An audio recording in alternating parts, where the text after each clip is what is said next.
Good morning, Ian Crouch with your 8:30 Hunter News update. Police have disclosed 2 men caught up in a deadly drowning incident at Port Stephens were Nepalese nationals. Emergency services were called to Zenith Beach at Shoal Bay yesterday afternoon to report 2 men were in distress in the surf. Members of the public pulled them from the water and performed CPR alongside police. Paramedics took over but couldn't revive one of the pair, a 24-year-old man who died at the scene. The other man, aged 25, was taken to the John Hunter Hospital in a critical condition. Meanwhile, a search for a woman feared missing after going for a swim at Newcastle Beach at the weekend has been suspended.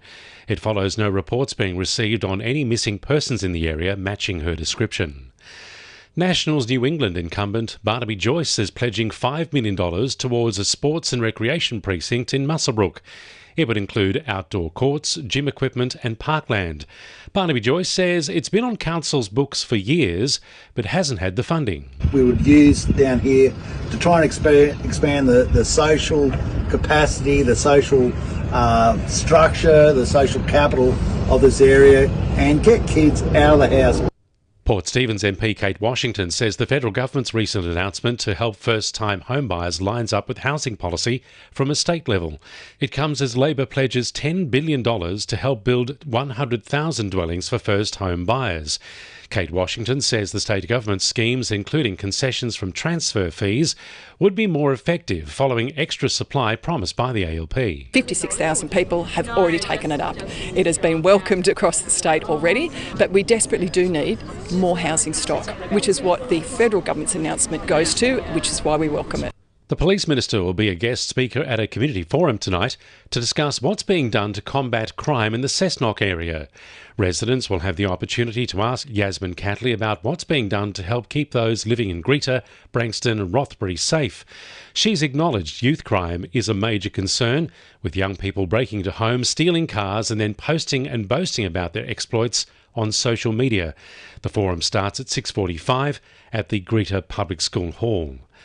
Unexpected findings have been unearthed in the role larger fish have in maintaining the ecosystem of the Great Southern Reef through a study from the University of Newcastle. The study looked at the contents of the stomachs of 150 gropers and snapper found in the reef to see how often they eat long-spined sea urchins. The results showed the fish rarely consume the urchins, which can threaten the reef ecosystem. PhD candidate Jeremy Day says the results go against what was previously thought about the diet of fish on the reef. If I come back with some long-spined sea urchins for dinner, that wouldn't be a particularly successful fishing trip for me. And it might be sort of similar for blue groper and snapper, which prefer to eat all sorts of things, including other urchin species, more than they appear to eat the long-spined sea urchins. The Minns government is reminding hunter retailers about changes to Anzac Day trading conditions which come in this year. The changes mean retailers who were previously allowed to open after 1 p.m.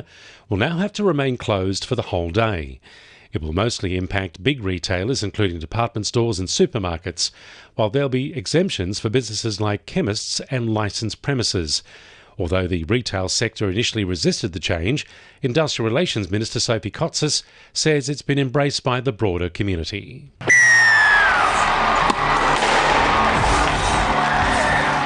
2NURFM Sport. The Knights will be hoping to welcome some of their injury list back into the side for this Sunday's clash with the Sharks.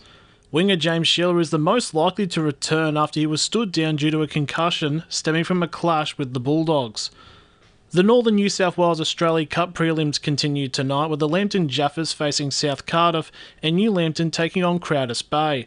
The matches kick off the 4th round of qualification where the NPL sides join the competition. The Nelson Bay Marlins have raced out to a strong lead in the Black Diamond Plate competition with major wins over the weekend to set themselves as premiership favourites. The men's side defeated Singleton 153-7, whilst the women's side beat the entrants Bateau Bay 94-0, as both teams enter the bye for this week. And a head knock has forced Nelson Bay Union player Maya Stewart to miss out on this Saturday's Super Rugby Champions final due to an imposed concussion stand-down period. That's sport. I'm Jessie Dennett. And the winning numbers in Monday Lotto are 7, 10, 14, 25, 34 and 36, and the supplementaries are 1 and 11. And now you're up to date with the latest 2NURFM Hunter News.